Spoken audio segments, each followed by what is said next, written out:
Krisp not removing background noise?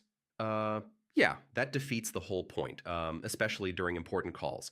But don't worry, in this video, I'll show you how to fix it fast. All right, first, make sure noise cancellation is actually turned on in Krisp. I mean, it sounds obvious, but it's easy to miss. Next, check your app settings and make sure Krisp is selected as your microphone.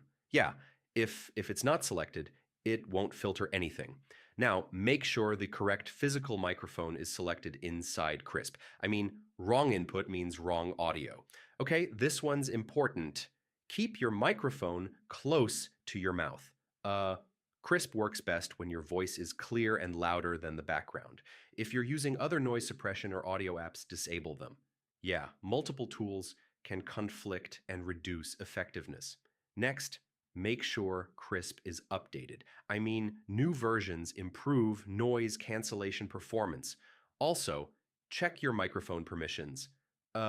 If access is limited, Krisp may not work properly, and test Krisp in another app.